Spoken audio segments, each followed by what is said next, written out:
action. Cut the lights, this is it, the night of nights. No more rehearsing and nursing a part.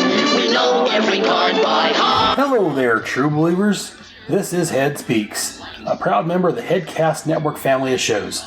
As usual, I am your host, Aaron Moss, aka Head.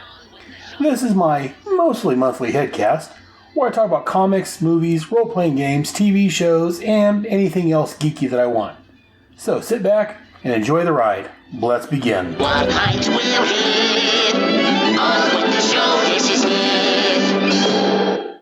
Welcome to Head Speaks, episode 60. First up on the platter we have for you,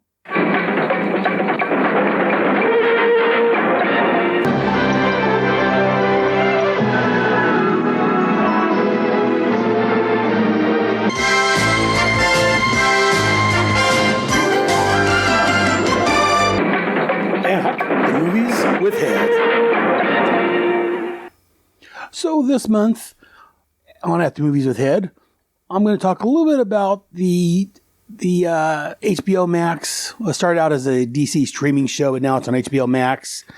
Doom Patrol. Again, this is based on the DC comic Doom Patrol, and a lot of it's based on Grant Morrison's run when he took over after friend of the show, Paul Kupperberg. Again, I prefer, as far as the comics, I liked what Grant did. I preferred Paul Kupperberg's more superhero storytelling. But Grant Morrison, he had some fun with the title. And it became really wacky. And then you had people take over after Grant Morrison trying to do Grant Morrison, but not as well, in my opinion. But we're not here to talk about the comic book. We're here to talk about the HBO Max show. And again, I'm not going to put a lot of time into this. If you want in-depth coverage of the Doom Patrol TV show, definitely check out a podcast from some friends of mine from the land down under, Paul Hicks and Mike Garvey's Waiting for Doom. Two couple great guys doing a great show on the Doom Patrol. But let's go ahead and start my coverage of the Doom Patrol. So, Doom Patrol, it's an American superhero television series developed by Jeremy Carver. It features the character Crazy Jane, played by Diane Guerrero, Rita Farr by April Balby, Vic Stone by Jovian Wade, Larry Traynor is Matt Boomer and Matthew Zook, Cliff Steele is Brandon Fraser and Riley Shanana, and the Chief, played by Timothy Dalton. And they are members of the Doom Patrol. Although Boomer, and Fraser reprise their roles from the series Titans, apparently the two shows are set in separate continuities. It premiered on February the 15th of 2019 on the DC Universe streaming service. The second season aired both on the DC streaming service and HBO Max. And then, they released them on June the 25th of 2020 and September 20th. September of 2020, the series renewed for a third season exclusively for HBO Max. Because I think they did away with the DC Universe, at least the movies and all that from there. Now that they have HBO Max. So Doom Patrol. It started out, like I say, in the comics as a kind of a normal superhero affair. It had the Chief leading the Doom Patrol, which consisted of, if I'm doing this from memory, there was Robot Man, Elastigirl, which is Rita Farr, and I'm missing somebody. The Chief, Negative Man, who was Larry Traynor. Things happened. Most of the team died, in quotes, eventually came back. This series, like I said, it's mainly a lot of the premise and a lot of the stories come from Grant Morrison's Doom Patrol, who took over after Paul Kupperberg back in the late 80s. Grant was a British writer, and he tended to have a lot more, I guess, wacky and more far out there and more subreal and subtext and it was a lot different. Like I say, it went more for the zany, more for the odd. And that's where characters like Crazy Jane, I believe she came from, or if not, didn't come from, she was really pet into Grant Morrison's Doom Patrol. Also, from Morrison's Doom Patrol, there was Mr. Nobody, who in the show was played by Alan Tudyk. I'm probably mispronouncing his last name. Also, and I believe this came from Grant Morrison's run, was Flex Metallo, who in the show is played by Devin Chandler Long. And Dorothy Spinner, I believe she showed up at the end of Paul Kupperberg's run, and Grant ran with her. And again, in the show, she's played by Abigail Shapiro. And basically, it's this team of misfits that are working together to save the world. In the original comics, it was they all had freak accidents that either disfigured them or changed them forever.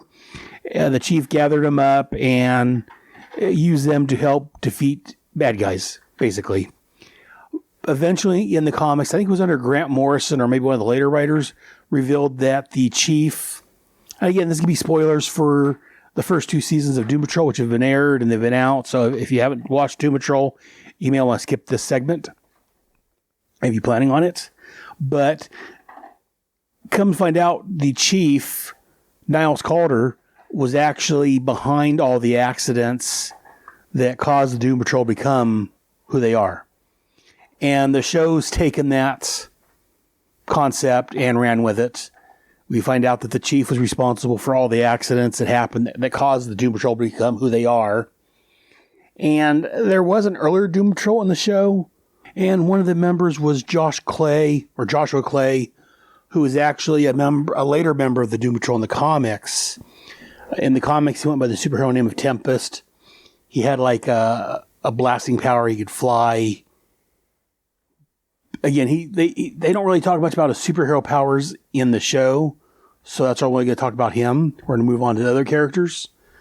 But the other characters from the show, like I say, we have, as I talked about earlier, we have Crazy Jane, who is a character that she's got multiple personalities that can actually take over her body.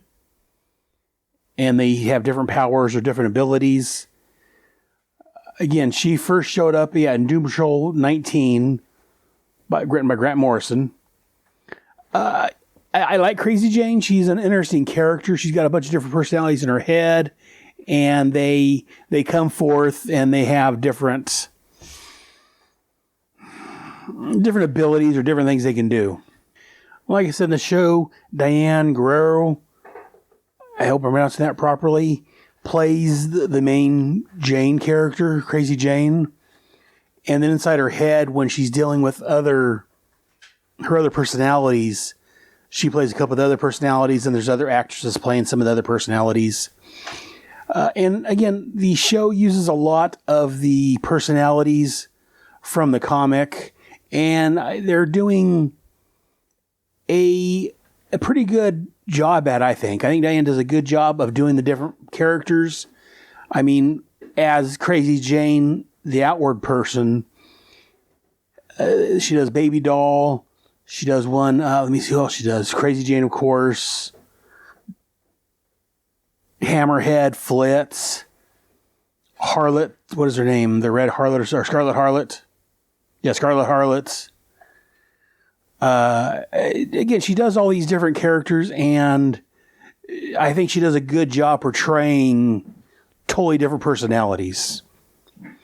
And like I said, she, the story, the Doom Patrol TV series does a good use of them, and they're pretty accurate to the comic. And again, that's in case first time listening to this, that's what I look for is comic accuracy, because I really enjoy the comics, and so I enjoy when things are like what I'm reading in the comic. So, moving on from her, if I get my notes right, there's Vic Stone, played by Jovian Wade. Vic Stone really isn't much in the Doom Patrol comics. He's from the Teen Titans, and in the New 52, he was a founding member of the Justice League, which is a different story entirely. I like the way that Vic Stone looks, the robotics part of him looks in the show, more than they did in the Justice League movie, because this is very reminiscent of the early look of Vic Stone in the comics. Jovian Wade does a decent job as Cyborg.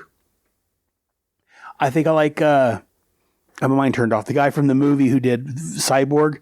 I like that actor better, I think.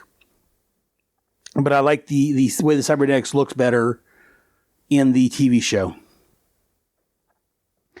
But yeah, Vic Stone, I like Cyborg. Again, he's been a member of the Teen Titans forever. I don't like in the New 52 that they automatically just made him a founding member of the Justice League. I like the fact that he was a Teen Titan and maybe worked his way up to become a member of the Justice League eventually. But again, they didn't ask my opinion, so what are you going to do? Also, there's Rita Farr, who in the comics was a founding member of the Doom Patrol.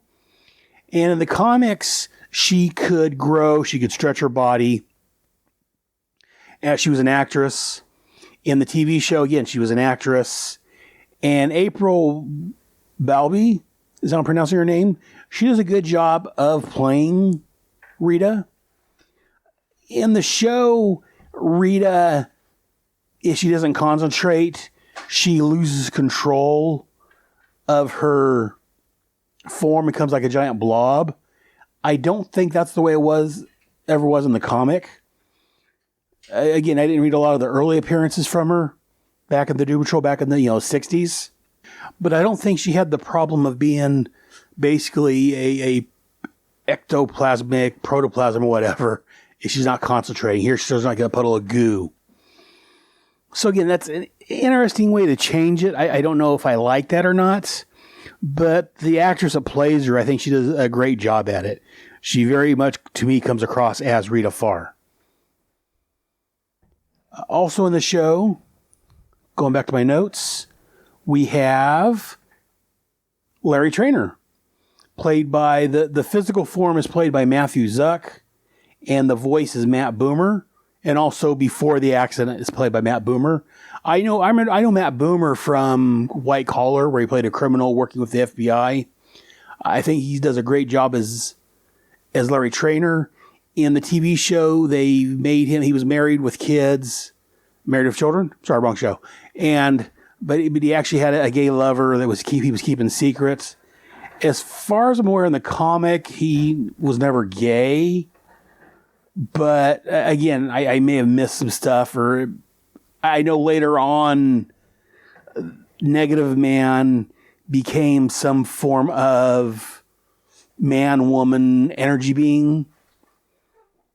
Again, under Grant's writing, but I think they're doing a very good job.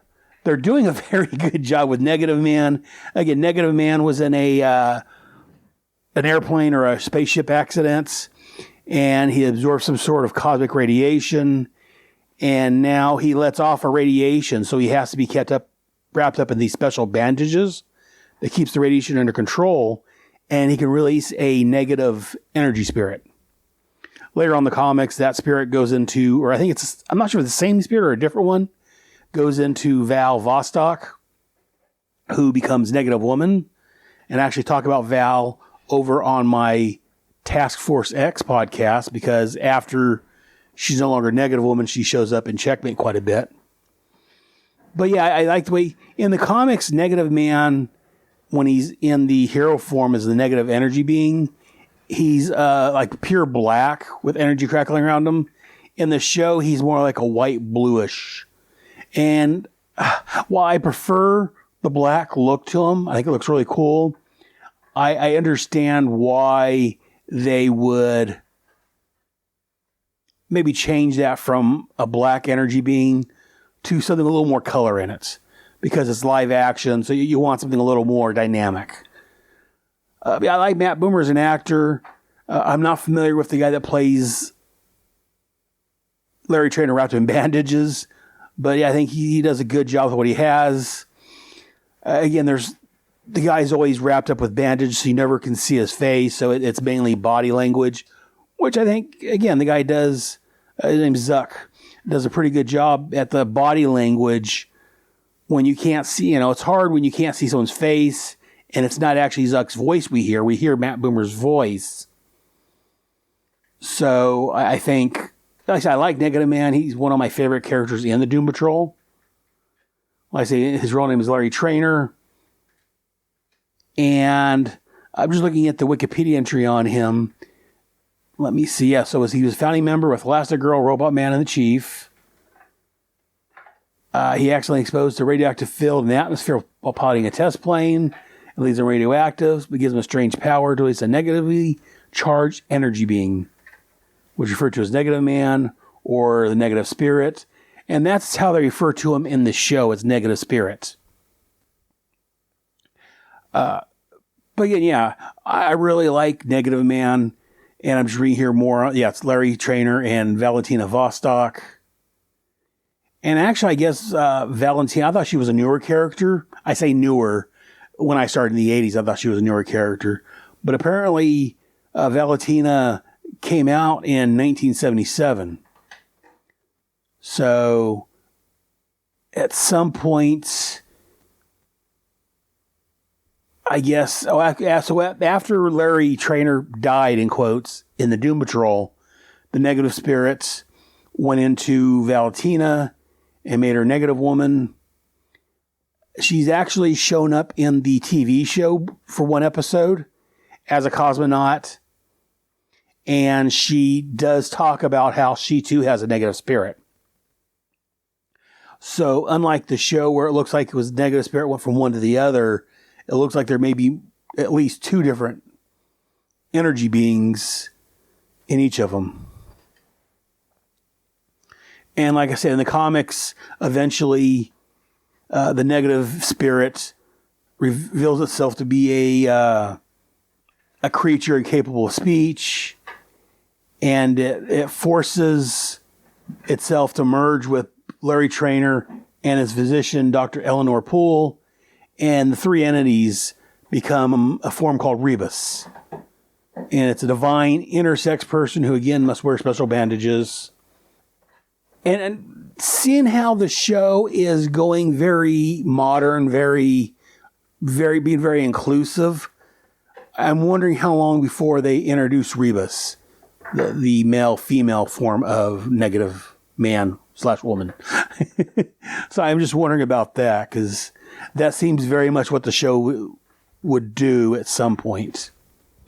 And then there's Robot Man, who in the comics was a founding member. In the show, he's a member of the Doom Patrol. And again, Robot Man is very comic accurate for the most part.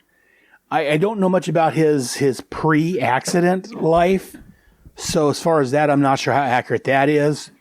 But basically, both the show and the comic, he was a race car driver that had an accident, and his brain was implanted into a robotic body.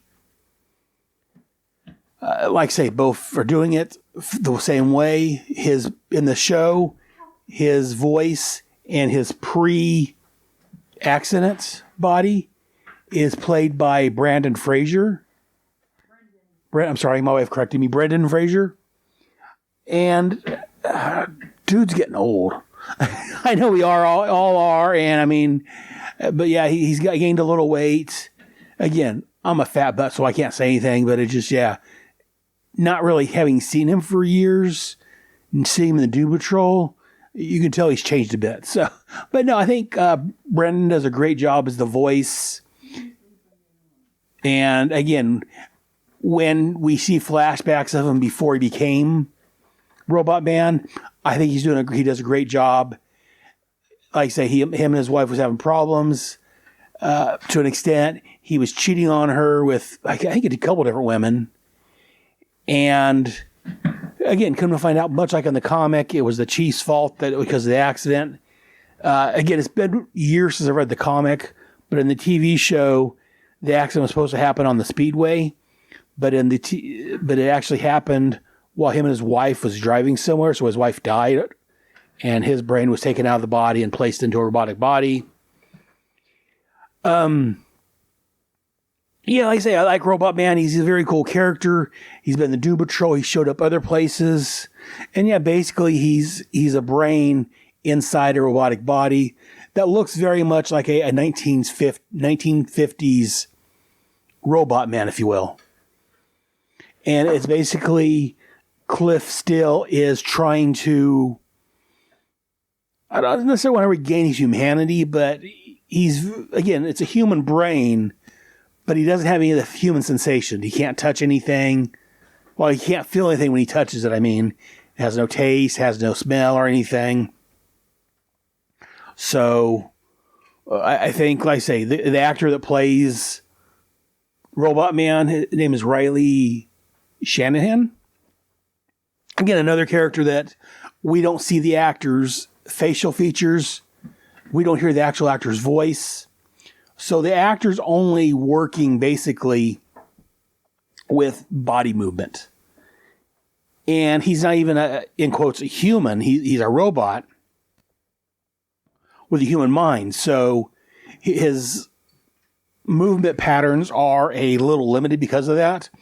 But I think that Riley is doing a great job with what he has to do, with what he has to play with, basically. And the final member on the show is the Chief, Niles Calder.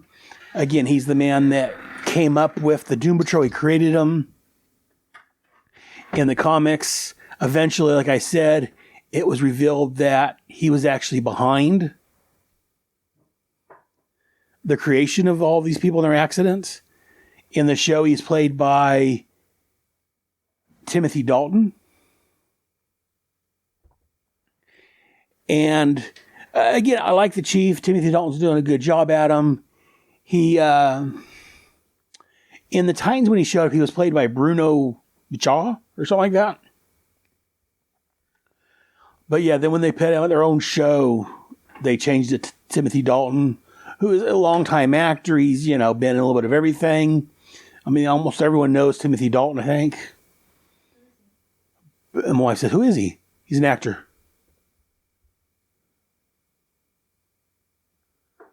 He played a little guy named James Bond for a while. After that. That's Sean Connery. But again, yeah, she's just sitting there just busting my chops because she can. But yeah, I think, again, in the comics, the Chief's normally a redhead. In here, it's Timothy, but he's more dark-haired, black, or going gray.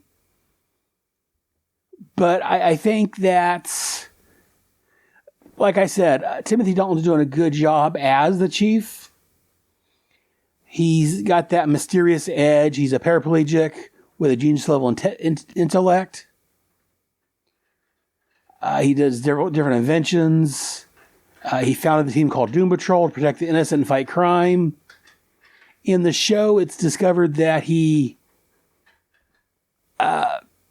actually caused these accidents and formed the Doom Patrol to try to lengthen his own life. Because in the show, he has a daughter, which we'll get to in just a minute here.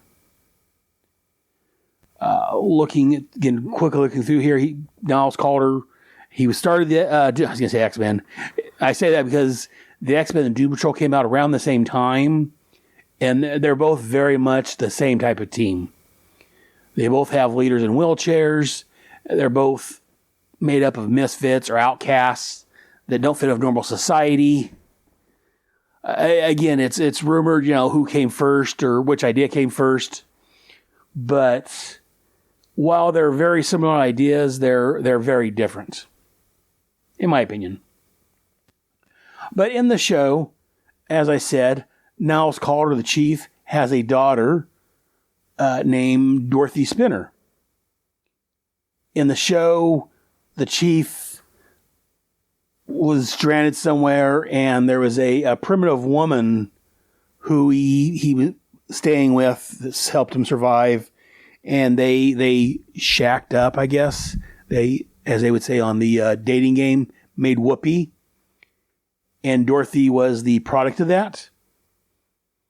In the comic book, Dorothy Spinner has no relation to the Chief. She's a member of the team. In both the show and the book, she has a ape-like appearance. In the show, in the book, it's a little harder to tell it's an ape. Sometimes, depends on who's drawing it. Sometimes she looks ape-like. Sometimes she just looks ugly or disfigured. But like I said, her name is Dorothy Spinner. Again, a lot of times in the comics, she wears like a blue, gingham dress and looks like Dorothy Gale from The Wizard of Oz. Like I said, her name's Dorothy and her last name's Spinner, which is like an in-joke to a tornado or a spinner, a spinning wind. So it's very much a homage, I guess, to The Wizard of Oz. Dorothy, both show and the comic, I was just double checking. She came in Doom Patrol issue 14, written by Paul Kupperberg. But as I was saying, her powers is she has imaginary friends that she can call on to. She calls them to being, if you will. And again, a lot of the beings that they've got in the comic showed up in the show. There was, I'm just looking here real quick, Spinner, which was like a giant spider. There is the Candlemaker, which isn't really one of her imaginary friends, but he's some sort of creature that can come through her. In the comic, she has a lot more. Well, in the comic, they got a lot more characters listed than what's actually has shown up in the show so far. But there is rumors that, or not rumors, but there's hints that maybe there are more personality or more imaginary friends in her head or wherever they're stored. But much like in the show and the comic, one of her again, personality, or not personalities, that's Crazy Jane. One of her imaginary friends is the Candlemaker, who is trying to destroy the world. In fact, that's how the second season ends, with Candlemaker taking out the Doom Patrol and trying to destroy the world. Also from the comic, and also showed up in the series, was Flex Mentallo. He is a strong man that when he flexes his muscles can alter reality, is basically the easiest way to say it. He can make different things happen when he flexes his muscles. In fact, in the comic I was reading here, the notes on one time he was able to flex a muscle and turn the Pentagon into a circular building for a brief period of time. In reading, again, I haven't read Flex Mentallo in decades, since the mid-90s when he was in the comic, but I guess early 90s. But yeah, Flex Mentallo is very much like he is in the comic as he is on the show. One thing that they don't do on the show, which I kind of think they wish they would because it'd be funny, is when he uses his powers and he starts flexing, in the comic above his head it says Hero of the Beach. They haven't done that in the show yet. I think that'd be funny if that did. But I mean, otherwise, yeah, he's pretty much like he is in the comic. He's very comical. One thing in the comic, it's a little bit different, where it seems to be at this point, as far as his origin, before he became the Hero of the Beach, he was just an ordinary Joe. They got bullied while on the beach, and he was approached by a man who gave him a coupon to fill out for a bodybuilding book.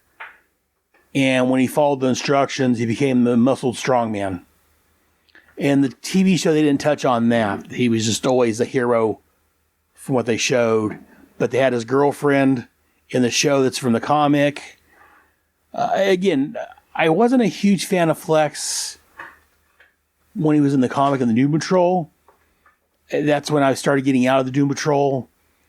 but I'm liking Flex in the show. Again, how he shows back up is similar. In the Doom Patrol, he's in a cell as a mystery bearded man. And in the comic, when he first appeared, he showed up, he was bearded. In the comic, he was on Danny the Street, which I'll get to in a minute. Where in the show, he was with the Men from Nowhere or something like that. No, he was with the, in the show, they call him the Bureau of Normalcy. Again, sounds very much like a Grant Morrison thing. And as I talked about earlier, I mentioned there was Danny the Street. Danny the Street, again, from the comic and both the show, very similar characters. Real quick, Danny the Street, and I've got to pull this up and read this to make sure I say it the right way. Danny the Street is a living sentient piece of urban geography that can magically place itself anywhere it wants without disruption to its surroundings. And I'm just trying to look here exactly how he was phrased. Danny the Street is like a cross-dress in the comic book. He's a flamboyant personality. He's a cross-dresser. But he's just a street. But he's a cross-dresser. And on Danny the Street, it's very flamboyant, very... You can be who you are on Danny the Street and everyone accepts you. In the show, they changed that slightly. So instead of being a transsexual street, he's now actually how do they refer to him as? A sentient queer, a genderqueer teleporting street. Because this is 2021 and, well, he's got to be genderqueer now. But, I not as bothered by that as I would be most changes like that, because it's still in kind of the same wheelhouse, and that makes it much more 2021, I think. But yes, I would probably like it better if he was just a cross-dressing street, which sounds odd enough, but just because that's the way he was in the comic. But what's that? Like a street you drive on? Yeah, my wife's asking me a street. Yes, a street that you drive your car down. He's a street with shops and yes, okay. And he teleports and he can appear different places. And in the show, well, if you're on Danny the Street when he teleports, you can teleport with him. Well, you don't go down Danny the Street then. The wife asks what happens if you're trying to get to work and you're driving down Danny the Street and he decides to teleport. No, you don't go down the street unless you want to. But Danny the Street, yes. I liked Danny the Street when he showed up in the comic book. And yeah, when I saw him show up in the show, I started laughing because I thought that was a nice touch. Again, that was a Grant Morrison thing. And again, this show is just loving the Grant Morrison era. So Danny the Street was very welcomed. Again, there's a cabaret there. There's a bunch of different stores there. And in the in the show, just like in the comic, eventually something happens to Danny. And at this point in the show, he's Danny the Brick. In the comic, that happened. I forget. I wasn't reading at that time, but I noticed that he did become a brick in the comic also. But that does sound familiar. I'm not sure offhand. Again, I haven't read the Doom Patrol comic in decades.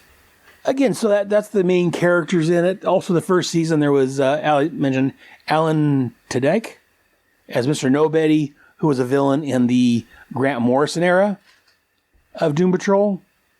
A very weird, folded in like dimensionally person that can alter reality. Again, Alan Tudyk, however you pronounce his last name, he does a great job. I think he's a great actor. Whenever he shows up, it brings a smile on my face. He looks a little different in the show than he does in the comic, of course. In the comic, he's all black, a little more abstract. In the show, he's actually Alan Tudyk, whatever.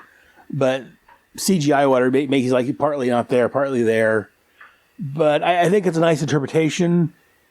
Again, normally I complain when they change a character like that, but again, Alan's does such a great job with that character. I can't really complain about it. Well, I could, but I'm not. But yeah, in the comics, he was the founder of a group called the Brotherhood of Dada. In the show, they haven't mentioned the Brotherhood yet, and he was only in the first season. He was mentioned in the second season. We haven't seen him yet. I'm just looking real quick. Yeah, he showed up in Doom Patrol 86. Okay, actually,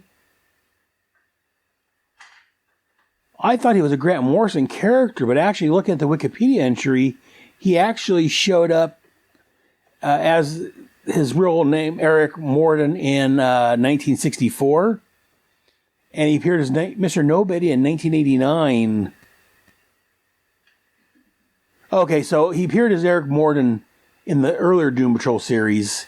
And then Grant Morrison made him Mr. Nobody. So that makes sense. Because again, it's very odd, just like Grant Morrison's writing. But yeah, no, so I'm enjoying Doom Patrol so far. I started watching it. I would download the episodes, the first few episodes when it was on the DC streaming service, and then I got sidetracked, and I planned on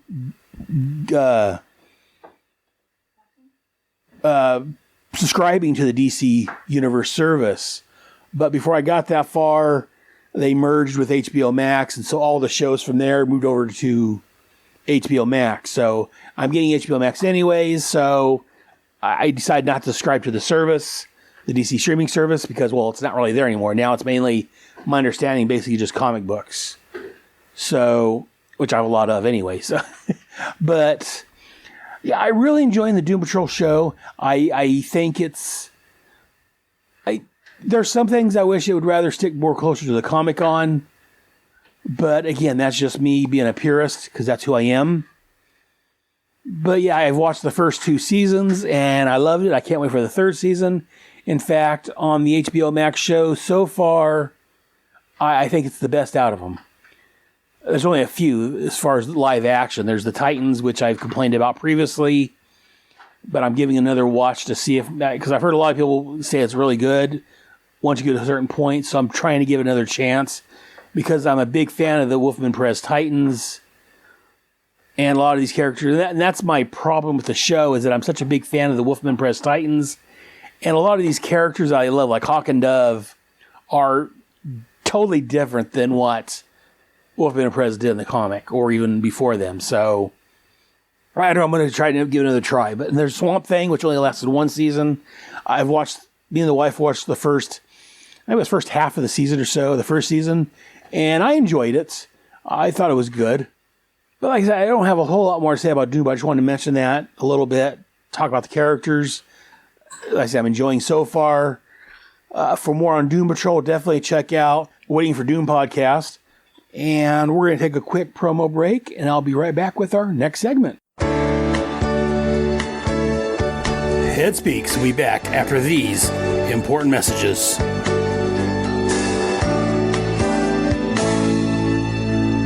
Dear Diary, 4 million years later is a highly advanced form of podcast.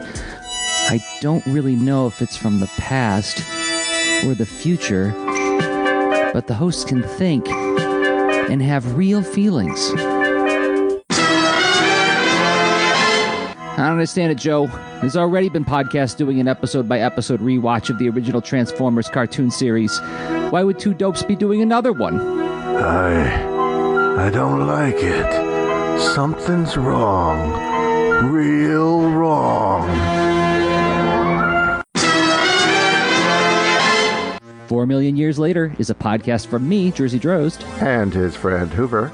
who are 2 guys who've watched Transformers since 1984 and have never stopped thinking or talking about it. We've been friends for 25 years, and a large portion of our discussions have been about the details and minutiae of the original animated series. So since 25 years still hasn't satiated our need for talking about this stuff, we've decided to put our thoughts and discussions to metaphorical tape and launch a podcast. So find 4 Million Years Later at your favorite podcatcher, or just go to 4millionyearslater.com and listen there. Perfect! Absolute perfection! Did you know that Michael Bailey hosts a podcast? Yeah, I host or co-host a number of podcasts, actually.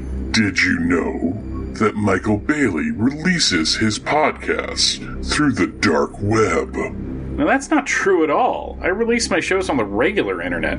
I don't even know how to get to the dark web. Did you know that Michael's financing comes from shady donors who make up a cabal of people that like to kick puppies and kittens? What are you talking about? I'm pretty much self-financed outside of a modest Patreon that I produce no extra content. Did you know that Michael Bailey supports free podcasts for everyone and also works on his shows with potential foreign spies and anarchists?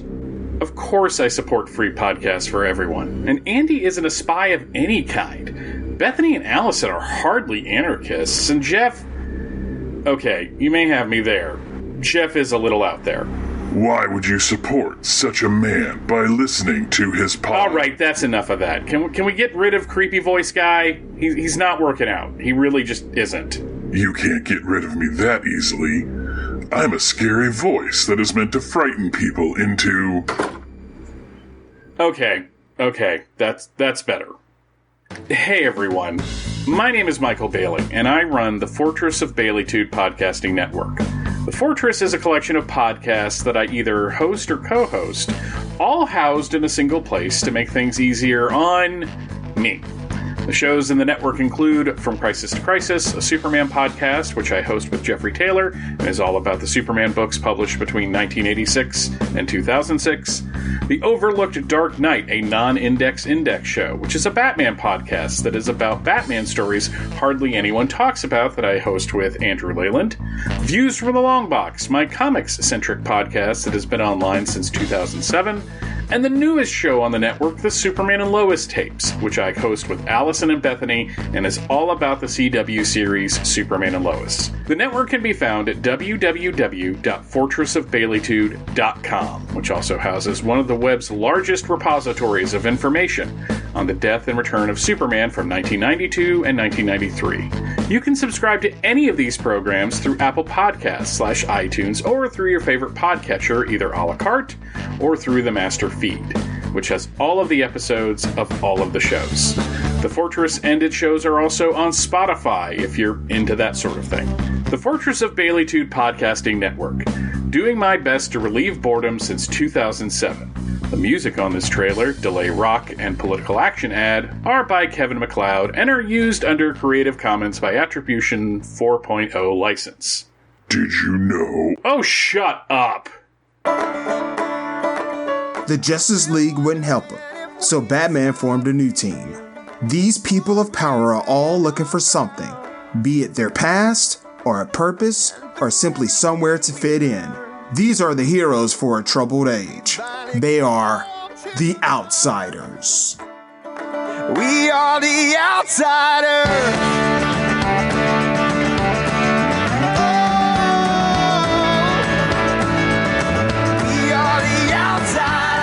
Covering Mike W. Barr's 1983 series from the very beginning, as they face villains no other team can, like Agent Orange, the Force of July, and the Nuclear Family.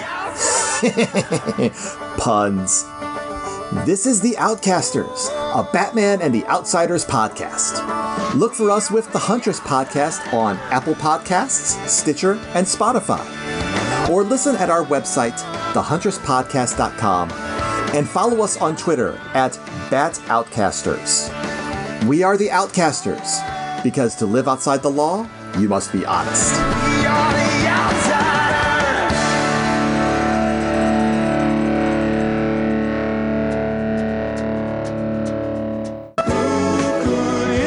now back to Head Speaks.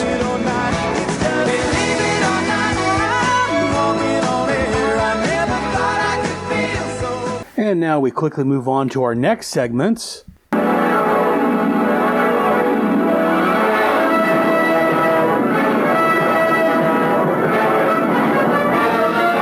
Faster than a speeding bullet.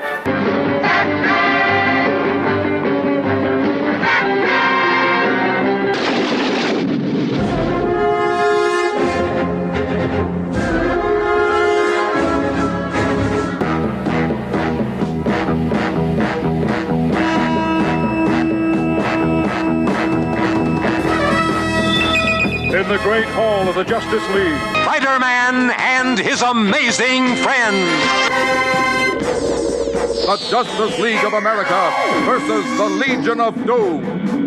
This is What's in Head's Long Box? dedicated to truth, justice, and peace for all mankind.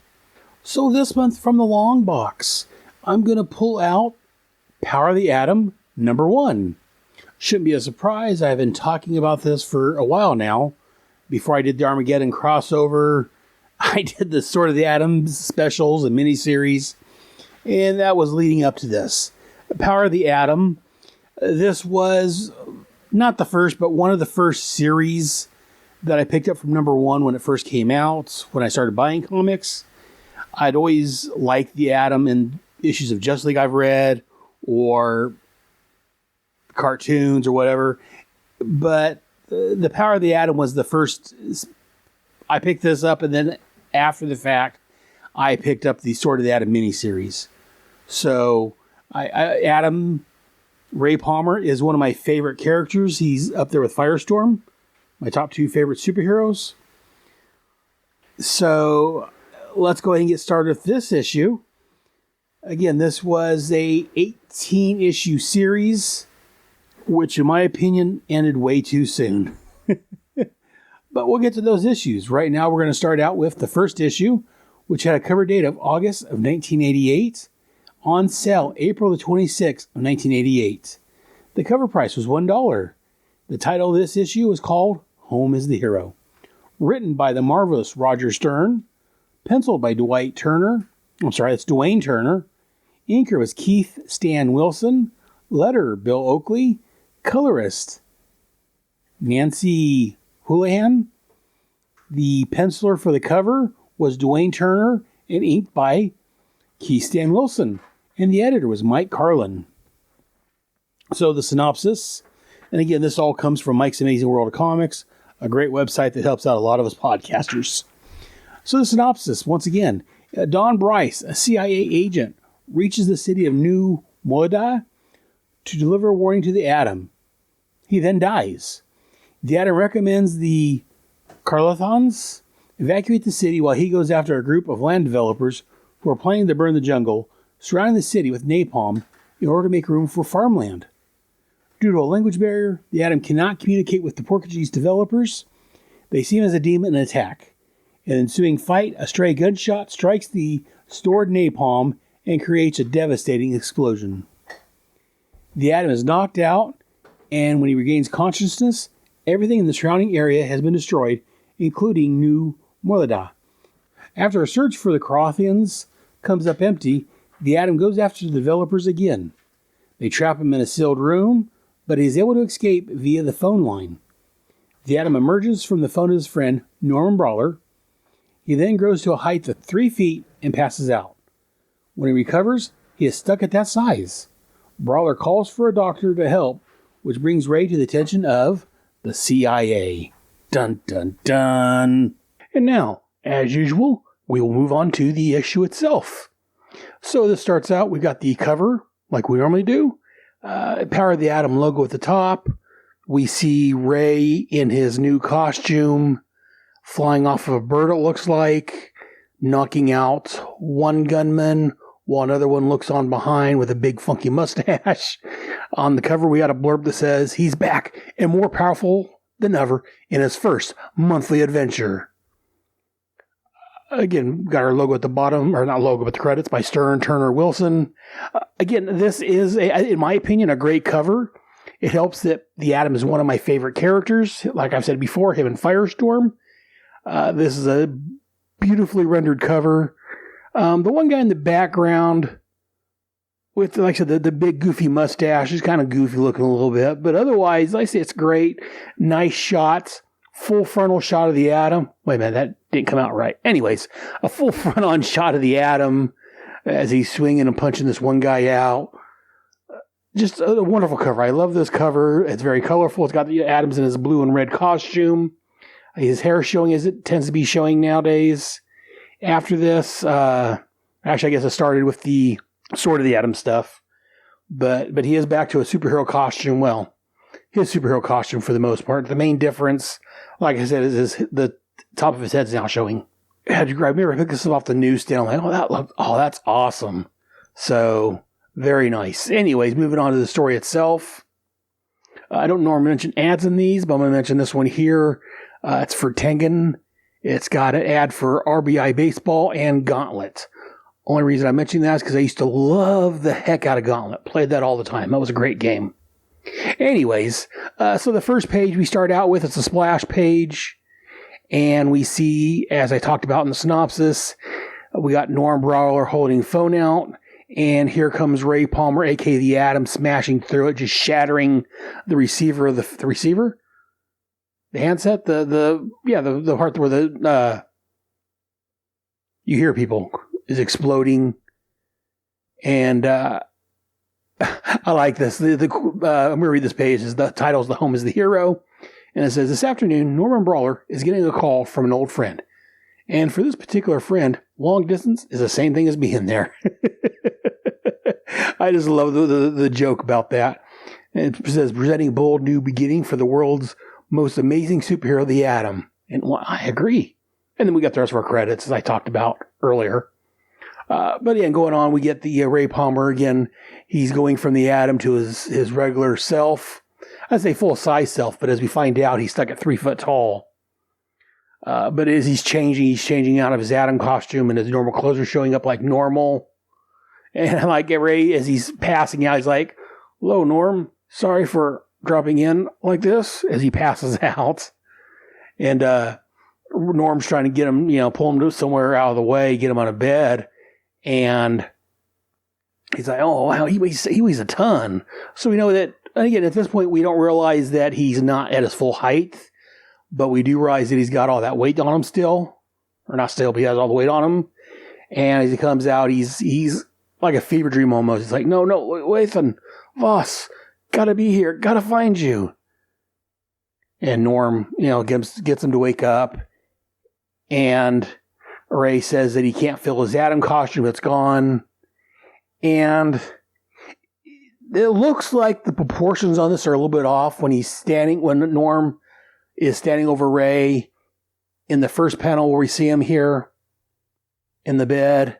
And then when Ray starts to sit up, it looks like it's out of proportion. It looks like the artist doesn't know what he's doing.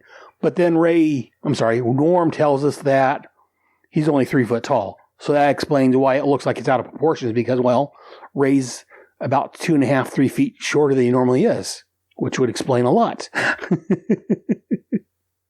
And again, Ray's got a little bit of rage going on right now. He's like, what the hell's going on here, Brawler?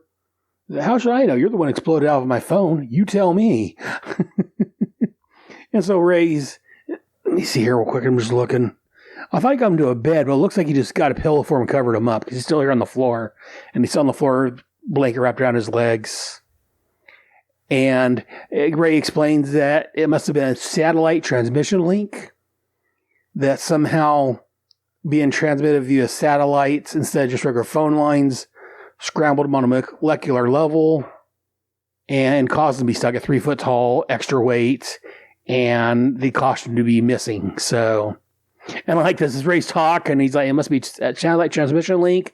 I suppose that could have caused scrambling effect on the molecular level, but what had happened to the dispersed matter? And Norm, again, a layman, he's all, whoa, can you back that up and repeat that in English? And so again, he's like, last time I saw you, went off 6 foot. Last time I saw you, off to live with 6-inch tall aliens.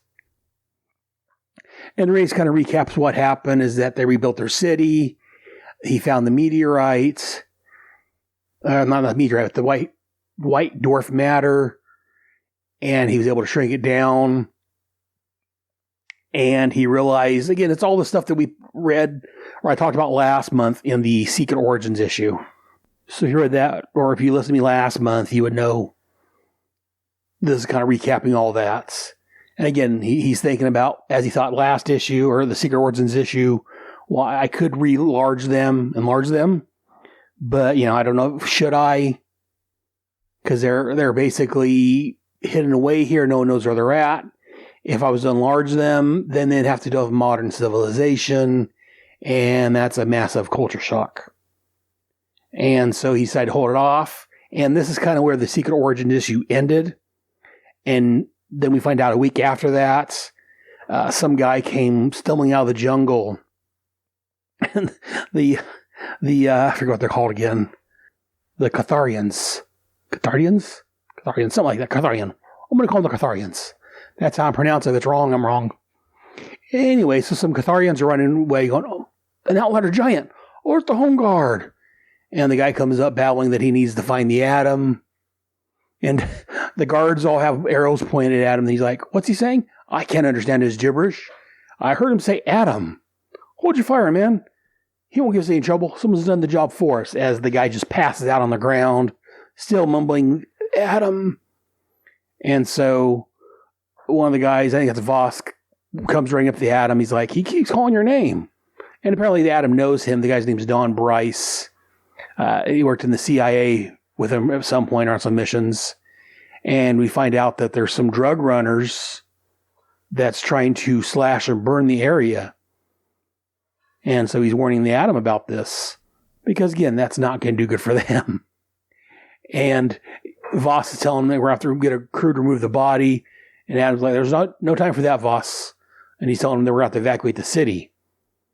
So Adam jumps on a bird and flies off to find out how urgent the situation is.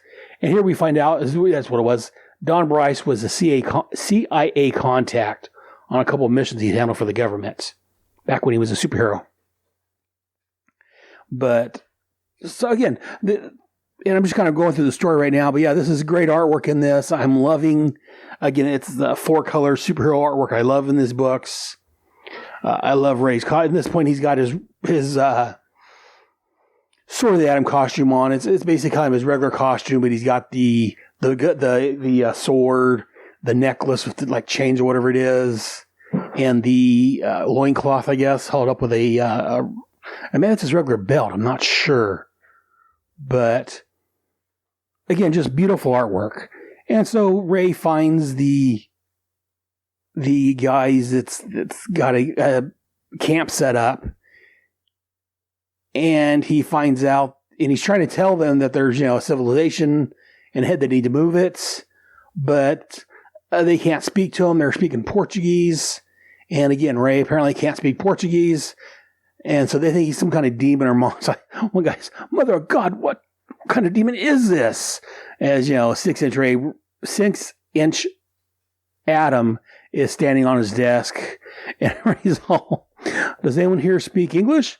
Parlez-vous français? And someone grabs him. Adam just takes the sword and just cuts into the guy's hand. He's like, let go. Cut me. And again, this is great artwork. I love the writing in this. And again, so we're getting Ray kind of still narrating what's happening, that, things are getting out of hand. No one can understand them. So he's using his abilities like he can to knock them down, and he's trying to take these guys out. But again, normally when he fights guys like this, it's full size and he's only 6 inches. He can control his weight, his density, his size. And here he's stuck at this height. He can't, normally he would jump at someone real small and put the weight of a 180-pound man behind the punch. As they punch him, knocks him out. But it's a lot harder for Ray. But I love the way they show him jumping on the table. They show the little jump lines, like, we can see he's jumping. One guy shoots at him and shoots his sword. And again, for being 6 inches high, being able to hit that little sword, that guy did a pretty good job at that. And as Ray runs out of the edge of the tent, and they're still looking for, they think he's all these papers, are like digging through all these scrolls and maps or whatever, a pile of blueprints. That's what it is. Rolled up blueprints. They're throwing them out, and the devil take your precious plants. He won't get away from me again. I just love the dialogue in here. And so, like he says here, he planned to draw them out one at a time. He found the projectile launcher that they're going to launch incendiary bombs in the jungle, and this is what would have taken out Numberlanda. But one of the guys that's chasing him shoots at him, and like an idiot, shoots the tube. And see, I don't know, because one of his buddies tries to stop him before he shoots, because they're fully loaded, and Ray jumps off the launcher at the last second, as the second guy grabs the gun arm of the first guy, makes the shot go wild, and it hits the launchers, the projectile launchers, causing it to explode. And Ray said he smelled gas and benzine. As a shockwave hits him, it blacks him out. And then here on the bottom of page 12, it just Ray saying it must have been hell. It must have been hell on Earth. And we just show it's almost like a nuclear explosion, just the mushroom cloud and fire and stuff shooting off of it. There's fire all around, just a big explosion. And again, Ray wakes up, finds a sword, well, part of his sword that was blasted. And here he finally finds his way back to New Morlada, and the city's just in ruins. He finds his dead bodies, finds the debris. He doesn't find anybody he can recognize because they're all destroyed, which brings up something I've always wondered, which they never did anything with. But I mean, they could have if, and I don't know, I guess this is spoilers for the next 18 issues and however much long for the Atom, but they could have, if they wanted to, brought Voss and Princess Lolitha back if they wanted to, I think. Because again, he didn't find a body. He found a bunch of dead bodies, but they were so burned up you couldn't tell who they were. They're like skulls and stuff. So, and I always wonder while this series is going on, why they're going to bring them back, or when the series ended, which we'll get to, a year and a half from now. I was wondering if maybe they always bring the princess back if they wanted to, but they never did. It was kind of sad. But the only thing he found left was a piece of the white dwarf matter, which he's able to shrink down and put in his glove to carry with him. And again, I do like the fact that he's able to mentally control the white dwarf star, which we'll see a bit more here later on coming up. And so Ray's rowing on a little piece of stick or a log or whatever it is, trying to find civilization. And he's like, much of the time I was delirious. And we see this one screen, I'm going, row, row, row your boat gently down the stream. He said he'd nod off, have terrible dreams. So he doesn't know how long he was out, how long it took. Because again, he's traveling down the river and he's 6 inches high. So time's kind of, and he's in grief and mourning. So time's kind of a passing thing for him at this point. But then when he gets to civilization, he finds, paved streets and power lines. He goes to an official building and he finds one of the guys from the campsite there, talking to, I guess, his boss. He's like, how many times must I tell you? I was neither drunk nor crazy. This demon, no bigger than my hand, attacked my project and Ray rushes. He's like, you, mother God, it's him. You destroyed my city. You killed my people. You killed them all. As Ray jumps at him, ready to knock him out. But again, Ray's only 6 inches high. He can't control his weight or density or anything. So the guy's able to knock him across the room. And again, like he says, he wasn't thinking straight because he's enraged and just upset that, he's lost all of his friends and his girlfriend, Princess. I don't know if they ever got married or not, but his little princess, as he calls her. And so one of the guys picks the Atom up and he's like, I got him, Captain. And the guy's like, Carol, he's a demon. So he's bringing him over to the captain to see what's going on. And Ray said, he was hurt and groggy and mad and wished he still had control of his weight like he used to. And all of a sudden he got his weight back like normal. And so the guy that's carrying him falls towards the ground, hitting his face on the desk, knocking him out. And at that point, Ray jumped up and he was able to, he wasn't thinking, he was just instinct. He was able to grow and shrink again. And like he says here, he could have shrunk out of sight and got away. But I was tired of being so small. It felt good to grow again. As he grows taller, he's not his full height yet. He's probably, looks like maybe a foot or two tall at this point. Because he's knocking them to their knees, knocking them over, runs out the door. And again, all of a sudden he realizes he's fighting the police. And he's like, oh, all this stupid. If any of these people understood English, they'll never listen to me now. And he gets blocked into a room with no doors, no windows, no way out. And he says here, no doors, no windows. Have I blocked myself in? Not if the phone's working. So he picked up the phone and direct dialed the first number that came to his head. And as he jumped into the phone, he was shot at. But again, they missed him. And again, it says he's something he's always done, but he hasn't done it in years. And he explains what happens. He shrinks to subatomic size. He rises a stream of electrons that carries the phone call. And again, we haven't really talked much about this because he hasn't done this in the stories I've covered so far, but I don't know if that would actually be possible. I mean, yes, someone shrinking down to microscopic size isn't possible anyways, but if you could, I don't know if that would work right in the phone length like he does, but hey, it's superhero comics. I'm not looking for a lot of scientific explanation to it. As long as they have some sort of comic book pseudo explanation, that works for me. And so he says this time something was wrong. He was tossed around like he was in a hurricane. And then he comes busting out of Brawler's phone like this. Next sentence, I exploded out of your phone. Literally. And then we see kind of a reprint of the first page, but a bit different. As we see, again, Norm holding the phone away from his face as Ray comes exploding out of it. Literally. And as we figures it must have been routed through some communication satellites. And now he can't change size.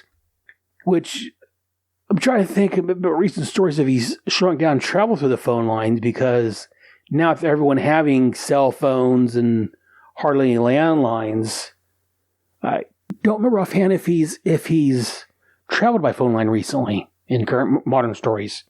So I'll have to look for and keep an eye on, because, again, if so, that would be very problematic for him if he can't travel that way. And again, Norm says, well, you're wearing your costume when you came with the phone. Where did it go?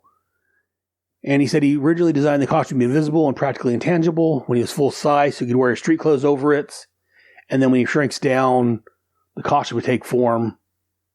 And he's even then he could fill parts of it. Now he can't fill anything. And he wonders, because again, kind of the logical or the scientific explanation, because again, Ray's shrinking down, as he says here, that extra mass when he shrinks goes somewhere, but he doesn't know where it's going. So in a kind of, if you question, how is he able to shrink? Well, this kind of answers that a little bit. The extra mass is going somewhere, some pocket dimension or something. He just doesn't know where it's at. And he's sitting there talking, he's like, Norm, I know I dialed your phone number, but this looks like my house. And Ray tells him, well, it is. You're divorced, so you signed the house over to Jean as part of the settlement. Jean left town, and, well, she gave him a good deal on the place. Norm's like, Ray, I'm sorry if I ever thought you were coming back. It's all right, Norm. I don't blame you, or Jean. I can feel her for not wanting to stay here. Too many memories. And so Norm says he's going to call a doctor that's discreet. They can take a look at him. And so he goes in the other room, calls Dr. Jeffries. And as we cut outside, we see a phone repairman on the line. And we find out that his phone line is being tapped by a special communication center in Langley, Virginia. And we see someone behind the desk of the Central Intelligence, which is the agency. And so again, they're maintaining surveillance on him. So I'm going to mention something here if you haven't read this series, if you're reading along, or if you don't remember. I forget when this is brought up, but for some reason, Ray's been gone. He supposedly left the modern world living out with his little people. but they're still monitoring his house, or Norm's house. Question it. And again, I didn't think about this at the time, but now that I've read the entire series and I've read what's after it, it makes me wonder. Well, so we'll find out later on. As I tell my wife over on our Quantum Leap show, let's put a pin in that for right now. And she's looking at me like, what? Also, another ad in here for the New Guardians, which was an okay book, and Animal Man. Love that series, especially the first couple of years of it. But again, not here to talk about Animal Man right now. That'll become later on, also on the show. And so Ray's kind of looking through his chest, and again, I like this. He's kind of recapping and reminiscing about the past several years for him. The Sword of the Atom miniseries and specials. He finds, pictures of him and Jean talking, and he's talking about how the atoms came between them. He found a picture of him in the Justice League. Well, okay, it's a picture of the Justice League. Batman, Superman, Flash, Hawkman, and Aquaman. And then he finds the book that Ray Brower wrote, The Atom's Farewell, The Last Days of the Littlest Big Man. That's the book from Gene and his reminiscence. I guess it was published after he went back to the jungle. In fact, if I'm not forgetting, that showed up in one of the specials, if I'm not mistaken. One of the Sword of the Atom specials. And again, he talked about how his release about his secret. Try that again. The secret of his double life as the Atom. How he became stuck. Basically recapping the Sword of the Atom miniseries. And he gets upset, and he swings at the bookshelf without thanking, and just, looks like the bookshelf, but actually I guess it's the fireplace. Hits the fireplace and knocks a big hole in it. And Norm comes in about that time. That was a solid brick fireplace. I didn't know you had the power to do that. And he was like, neither did I. Because again, he's never been, in quotes, super strong. He would be real small, and he could gain his regular weight. So you could have the strength of a 160, 180 pound man, but he never had like a super strength. And here he just broke this chimney like it was nothing. So something's going on with Ray at this point. And then we got our next issue blurb, where Ray Palmer regained control of his size. What is the secret of the Atom's power? Find out next issue in Starting Over. Again, the great first issue, I think. The artwork in this overall was great. A few pages or a few panels here and there, maybe not the greatest, but I really loved this first issue. Again, this was the first of the Atom I bought.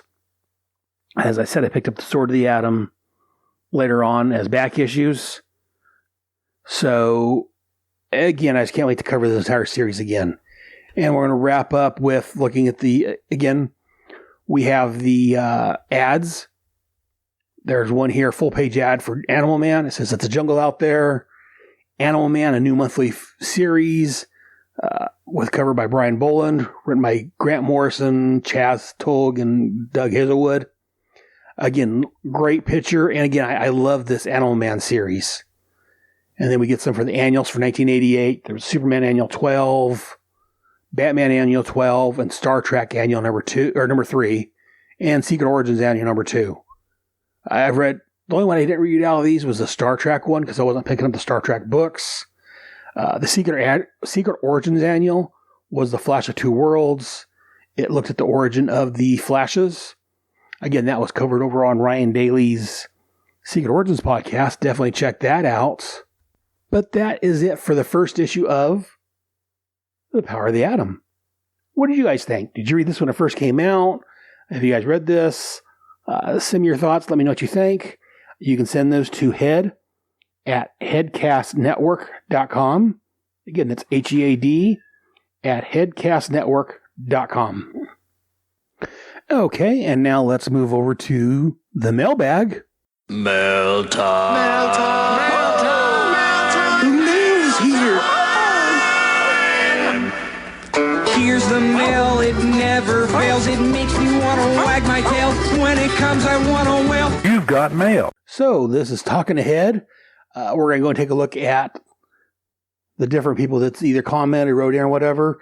There wasn't much, but I do have First off, I'm going to mention over on my Patreon page. Again, I haven't done much with that. I need to work on more on that, but I do have one Patreon at this point. Again, he started in December, but I somehow didn't get a notice about that, and so I missed him for a couple months. So I want to give special thanks to Cosplay Dad. Again, he mentioned, I think it was the Starbright Project show, but I'm going to... My wife's sitting here in the background. That's because we're awesome. Because me and the wife does that one with a friend of ours from down under. But I want to thank Cosplay Dad for supporting us and for joining on the Patreon. If you're interested in joining up too, you can check us out at patreon.com/headcastnetwork. Again, patreon.com/headcastnetwork. If you like what I'm doing here, go ahead and throw a few bucks in the tin. Moving over to Instagram. Again, I'm now on Instagram. You can find it by looking for Headcast Network over on Instagram. We have Rob's Rogues, Sink Into the Weird, Green Lantern HG, Dark Longbox, Donnie Precious 64, Steve J. Rogers, James Terry Mitchell, 90s X-Men, Firestorm Fan, that's our buddy, the Irredeemable Shag, Delvin Ray. Delvin is from the Longbox Crusade. Hey, Delvin. Tim Price 17. That's our buddy that's been on, well, he's been on a couple of different my shows. Tim Price, he's a good guy. Filtro Geek, Power Comics Inc., the Fanholes Podcast. That's Kevin and Lee and a couple other guys over there. JC164X, Hayden McQueenie. That's our friend from down under I was talking about earlier. And Rad Adventures Network. That's Ruth and Darren. One of the greatest podcasting couple out there. And over on Facebook, there's just a few over there. It's Clinton Robinson, Gene Hendricks, Bill Bear, and Hal Jordan. And Hal left a comment over there. He said, "What a great episode, Aaron. I love the Atom, and those are some of the stories that hooked me. On another note, I recently got diagnosed with moderate to severe depression. It's hard, especially when you live alone. It gets me sometimes, so hearing you share your story hit my heart. I want to thank you for that and let you know I'm here for you." Thanks, Al. You're a great guy. Moving on from that, that's it for the letters and everything.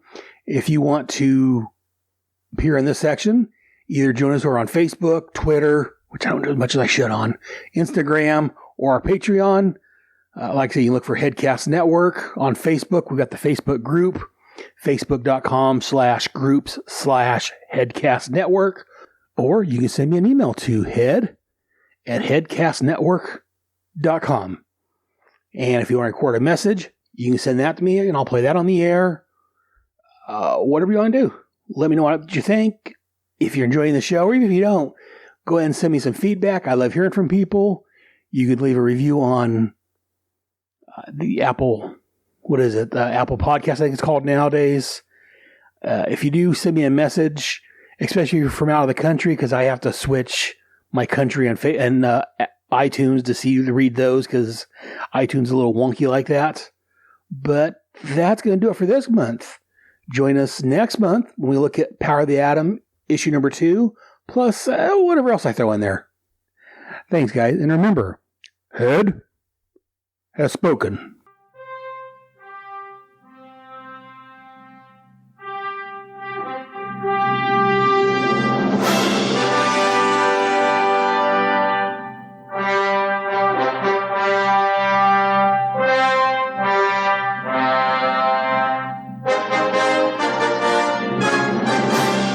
Thank you for listening to another fantastic episode of Head Speaks. Hope you enjoyed it. If so, let me know. Drop me an email to head@headspeaks.com or visit our home at head.headspeaks.com. You can also visit and talk with me on Facebook and Google+, both under Head Speaks. You can also send an MP3 file with your thoughts and I can play that on the air. And you can also get more of me on my other podcasts.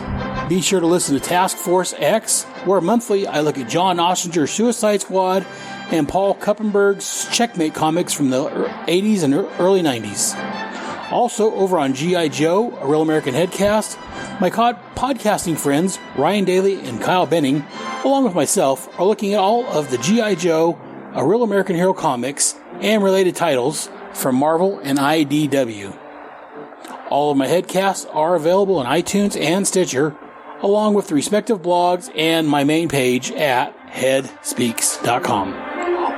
All comments, thoughts, and opinions expressed on Head Speaks are owned wholly by the speaker of said comments, and do not express the opinions of Head Speaks. Unless, of course, I'm the one making the comments. Head Speaks, Task Force X, and G.I. Joe, a Real American Headcast, are all part of the Headcast family. So, join us next month for another wonderful episode of Head Speaks. Until then, I'll see you in the funny pages. Good night.